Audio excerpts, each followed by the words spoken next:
Hello and welcome to another video and podcast from Fantasy Football Scout. My name is Tom and today we're going to be focusing on the UEFA Women's Euro for 2025. It starts on Wednesday with England looking to defend their title, and there is of course a fantasy game provided by Uefa.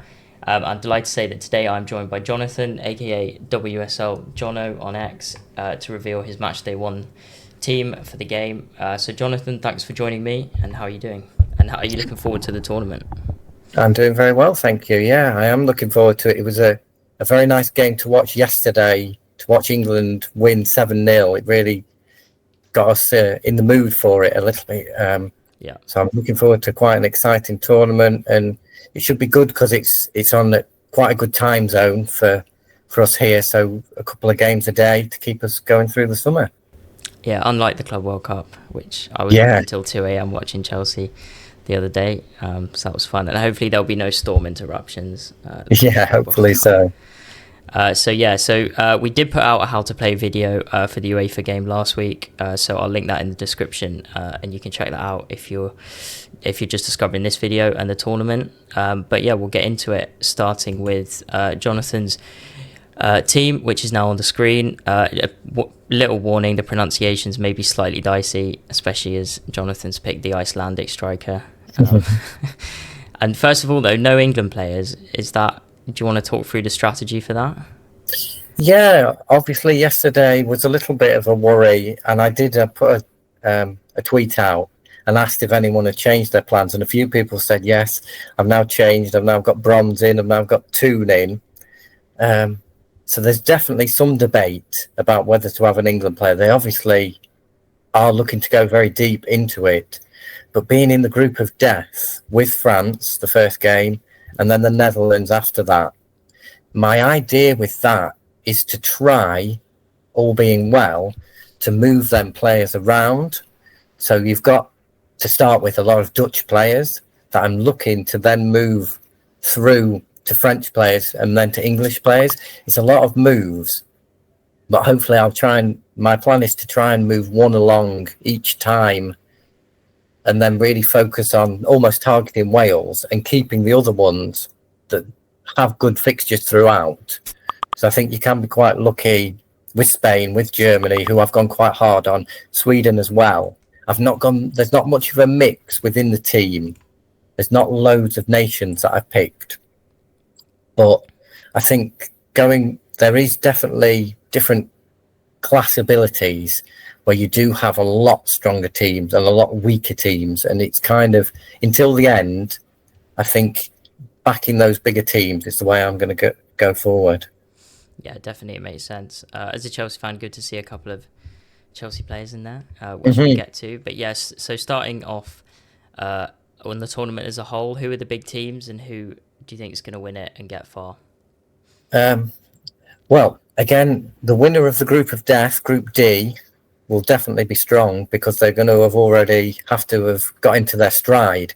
Whereas the other teams, potentially Norway, on paper look very good. Whether they will be or not, they struggled against Sweden in a pre-tournament friendly. So whether they'll storm that group, Spain and Germany, I think, are the two big favourites for me from the other two groups. I can't see them having much problem. Potentially Sweden give a little bit of a problem to Germany. That should be quite a good game. But I think it's difficult to see beyond Spain because they are so good and Barcelona are so good. And a lot of that, is within there. But again, England, they looked a little bit like they maybe not reaching the heights when they had that defeat to Spain. But now, after coming off of the Jamaica game, although Jamaica won't be in the same park as France or Netherlands, they definitely looked very good. That some of the passing that they were doing looked very good. So again, you can't really rule England out. They're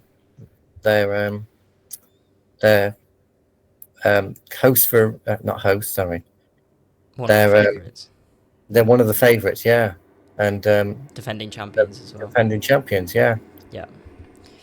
Cool. So we'll get into the team now. We should just say there's one chip available. That's a wild card. You said before recording you haven't made any specific plans, so this is not like a 1 week and then Yeah, wild card team. ideally, yeah. I think going heavy on Spain as I have, going heavy on Germany. I'm hoping those players stay fit, those players play, so they won't need much of a change. Again, with Iceland, hopefully they go through, and with my Swedish player as well. Again, in the other version of the game, I do have more Swedish players, but because this format is good for each match after another, I think it's probably better to go try and spread them a little bit further out over the groups. Yeah. In my other team, I haven't got as many that playing Group A, just because Group A looks so even. It's very difficult to pick who might be the strong team in that group. Yeah, definitely. So we'll kick off with the goalkeepers. You've gone for Ostergaard and Falk. Yeah. So do you want to talk me through those picks? Two players that seem to be the nailed on selection. Again, you've got Spain, you've got Germany, but I've attacked it quite heavily. So my goalkeeper slot has to then fall back to a team that I think is going to do well. Again, then you're probably looking at the next best teams, which are England and France and the Netherlands. But again, Van Donderster, who is the Arsenal goalkeeper, very popular. Berger, Germany keepers, also very popular within the game. But I just feel I want to attack the game slightly more. And I feel although there will be clean sheet points there almost certainly if you pick one of those goalkeepers, I've gone for a slightly lesser goalkeepers in Falk, who I think will start for Sweden. And again, as the backup, Estergaard, just as I think she will play minutes. So I think they're two playing goalkeepers that are for teams who will do okay.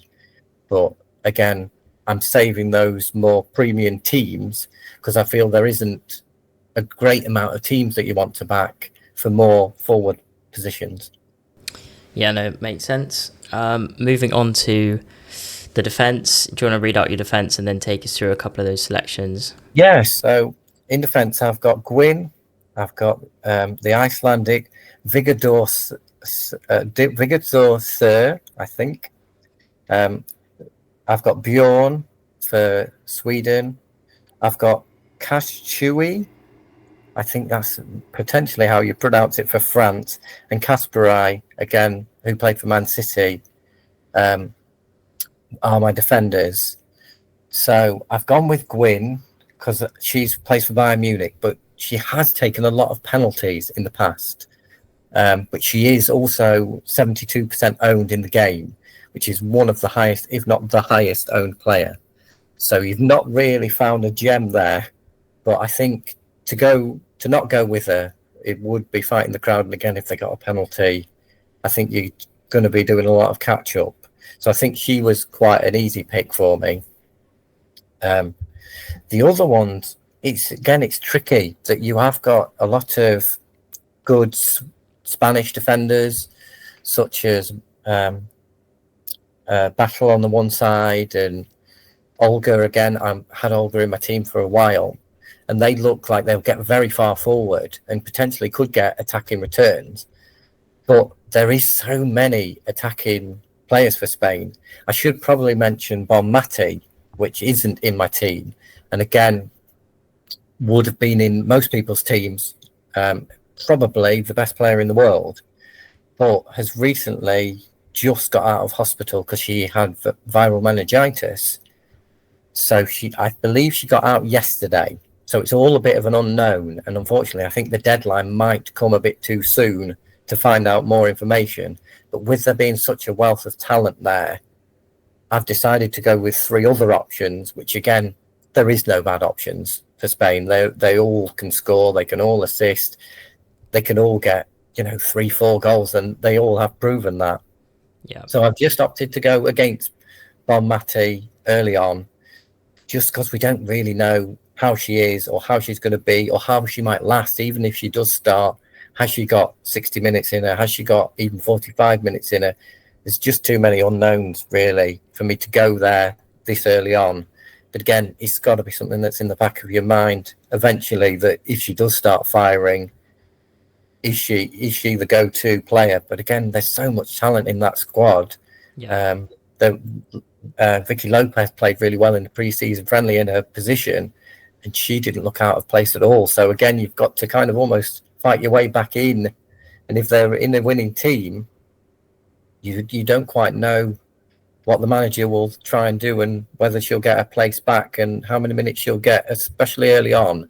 And again, with the wild card, potentially you might look to do that in game week 3 when the teams, you know which teams are through and which teams are still need something to play for.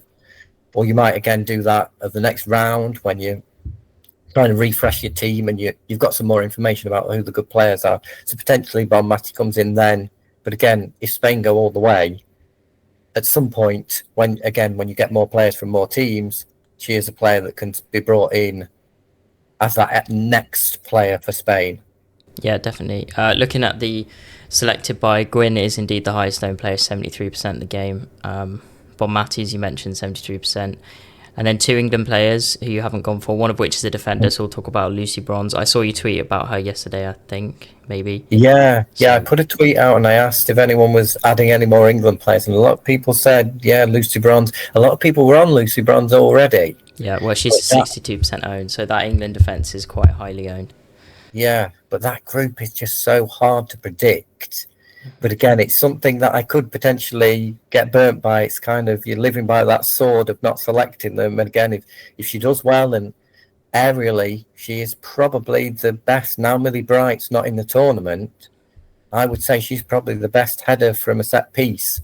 So she's definitely dangerous. And, that's all you would need, isn't it? Against the France, against the Netherlands, if she nicks a header, then you're in dreamland there, aren't you? That, you've got a defender that scores a goal. So, yeah, she could potentially provide me a lot of pain. But again, on the other side, if they do concede against France, if they do concede against the Netherlands, and she doesn't score, then I've done the right strategy, but only time will tell with that one. Yeah, for sure. So moving on to the midfield, you spoke a bit about Bonmati there, but you've gone for 2 other Spanish midfielders. So do you want to read out your midfield and then talk us through? Well, in my midfield, I've got Bull for Germany, who again, with this version of the game, with there being no budget, you can just go the premiums. You can just try and pick all the premiums for all the teams, which is a little bit what I've tried to do. So I've got her from Germany. I've got Caldente, who played a great for Arsenal this season. Again, one of the reasons they won the Champions League. And again, I believe if she plays, because there is a lot of talent there, which I think she will definitely get enough minutes to return. She will be the penalty taker, I believe. And also, I've got Putellas as well, who again is Barcelona. She'll play slightly deeper. Was going to be the opposite side to Bonmati. Another exciting player that can definitely score, assist, very good at taking players on. Potentially that could be a good thing with a low block, because teams will know that Spain is very good, and not many teams will think we're going to have a go at them. They'll look for Spain, can we nick a point in this one for the other 3 teams in the group? That I don't think any team will think, oh yeah, let's go out and try and beat them type thing, because I think they will just get smashed, and that could potentially be your goal difference gone, and then you're out of the tournament. Yeah. I've also, the other 2 I've gone with is Jill Roord. Again, was at Man City, has recently moved, but a very attacking player. I think she plays even more further forward for the Netherlands than she does for Man City, and she did quite well for Man City. Again, targeting that Wales game. She may be one that is the first to move on when we see how the other teams do, the kind of mid-range teams. I can look to move her on, potentially an England player, a France player, and see how I'm looking there.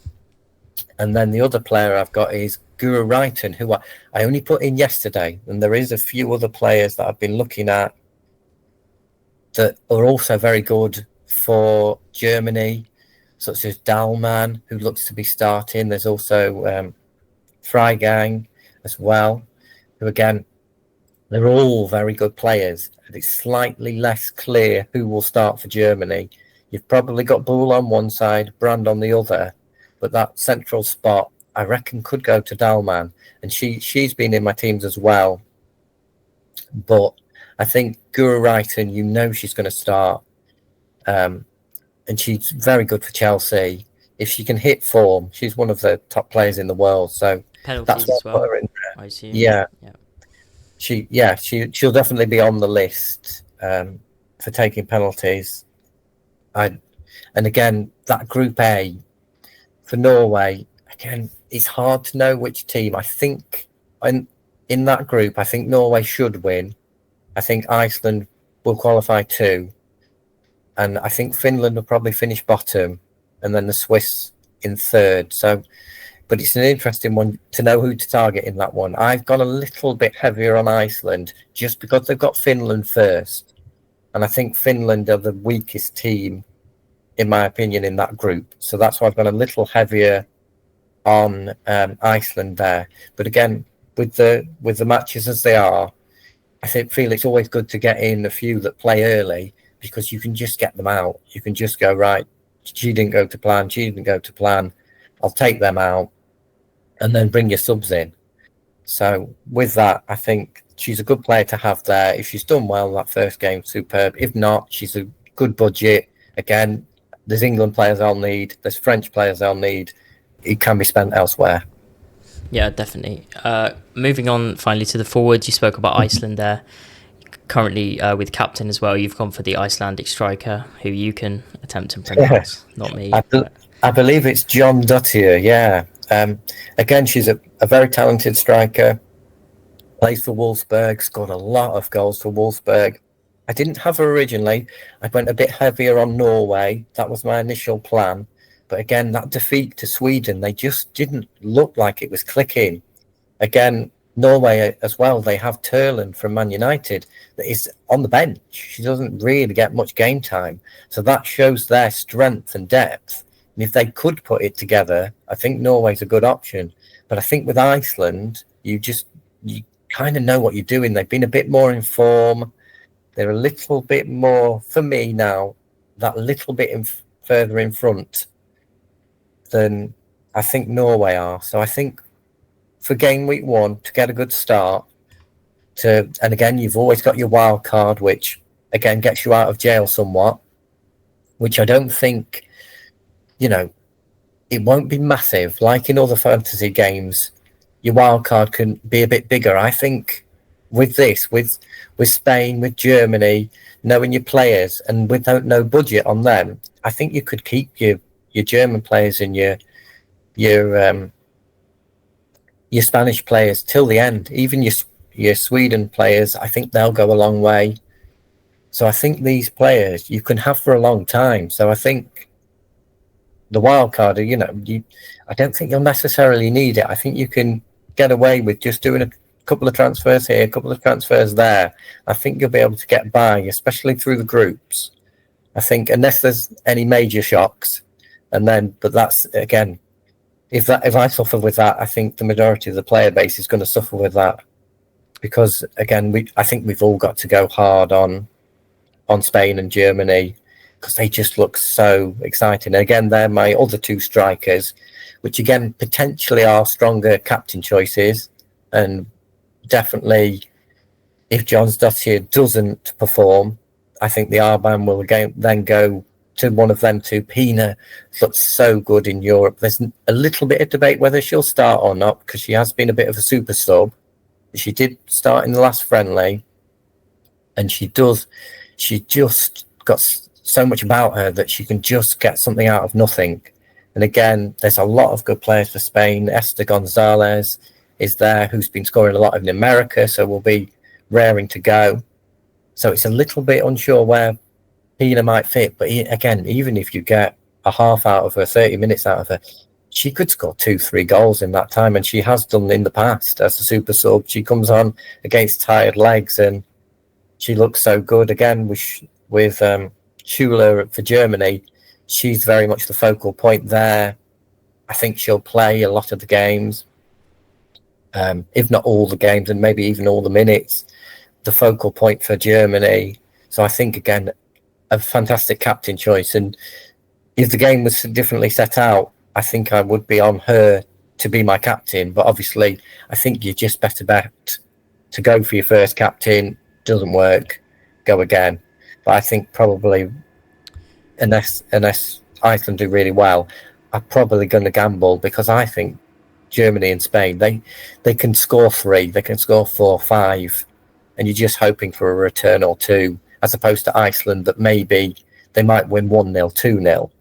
But I don't think they've got the 5s and the 6s in them. That the potentially Spain and Germany and England, they have that potential to beat a team 6-7-0, as England showed last night. That difference in class, that those big teams can do that to the little teams. So I think they're better bets, in my opinion. Yeah, well, as you say, obviously, you can change the captain. It's like the Champions League game in that respect. So that is Jonathan's UEFA team. So UEFA is the official game. That's the one that will have some content on the website for fantasyfootballscout.co.uk. We'll be previewing every position and getting out some scout picks as well. So do check that out via the link in the description. However, there is a second game which comes from the makers of the unofficial WSL game. There isn't actually an official WSL game, so that's how that works during the domestic season. But they've created a game. So, Jonathan, do you want to talk just briefly a little bit about the second game that you're playing? Well, I've really fallen in love with that game. I've done really well. Again, I've always loved fantasy games. I've enjoyed the women's game, but I've never really looked at it in the same detail as I have now in fantasy. And again, to find them gems is so good in the women's game, because there is players there that just are unknown before.